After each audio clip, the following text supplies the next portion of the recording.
1984 is a novel written by English author George Orwell. It was published in 1949 as a warning against totalitarianism. There are several reasons or historical episodes which directed Orwell to write this novel. In writing 1984, Orwell's main goal was to warn of the serious danger totalitarianism poses to society. He goes to great lengths to demonstrate the terrifying degree of power and control a totalitarian regime can acquire and maintain. Many people are of the view that surveillance ensures security, while others are of the opinion that it is a threat to privacy. When George Orwell imagined a dystopia, I'm sure he must have had an epiphany, or if I trust my wildest imagination, he might have time traveled. Because otherwise, how could one imagine with such conviction? The world that he created with his pen is a world that we live in today. I won't state that all the things that he mentioned are a part of our reality today, but history bears testimony to the rise and fall of totalitarian regimes, absolute power, and mass manipulation. The setting of 1984 is a dystopia, an imagined world that is far worse than our own, as opposed to utopia, which is an ideal place or state. This is the story of a man.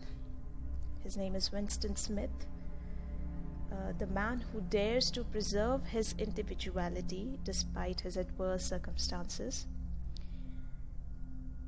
He has some similarities with the modern man living in the 21st century, abiding by the laws and yet feeling stifled at having to suppress his spirit at times. To go by the details, he is a minor party functionary living in London that is still shattered by a nuclear war that took place not long after World War II. He belongs to the outer party, and his job is to rewrite history in the Ministry of Truth, bringing it in line with current political thinking.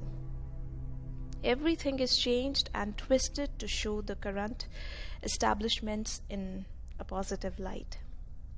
You see the sarcasm in these terms like Ministry of Truth, thought police, double think, which means to hold two contradictory concepts in your mind simultaneously, thought crime, which means thinking something that violates the government's prescribed beliefs. They showcase the obvious attempts of the totalitarian regime to control everything. Therefore, the themes of the novel are quite clear. A man standing against the power figures and how his voice is suppressed and how badly he is crushed. However, Winston's longing for truth and liberty leads him to secretly rebel against the government. He embarks on a forbidden affair with Julia, a like-minded woman, and this silent rebellion comes out in the open after a series of incidents which lead to the ultimate downfall of this man. And who is responsible for breaking him down? The Big Brother. These words keep recurring in the novel. Big Brother is watching you.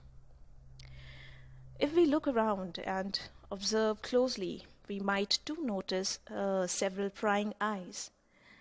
These eyes are not necessarily of the people who live around us, but an abstract kind of presence of someone which lingers inexplicably. Winston Smith dares to fall in love. He dares to write a journal, which is strictly forbidden. He dares to give a voice to his thoughts and dares to think, thus committing a thought crime. His spirit is broken when he is subjected to extreme torture. He is brainwashed by O'Brien, who apparently seems like a friend but is the worst kind of foe. Apparently, he is an ally of Big Brother and also responsible for Winston's downfall. Here I was reminded of the play Julius Caesar by Shakespeare, where Caesar decides to fall when he sees that Brutus is one of the conspirators. I would say Caesar was lucky to have seen the face of his killer, but poor Winston never understands what actually killed his spirit. Until they become conscious, they will never rebel, and until after they have rebelled, they cannot become conscious. The party which controls the thoughts and minds of the people leaves no room for the existence of an individuality, for people are made to believe that thinking is a crime. As a reader, one might wonder, how can someone enters one's mind and completely change it, or how could a power or authority invade minds? But trust me, it's possible.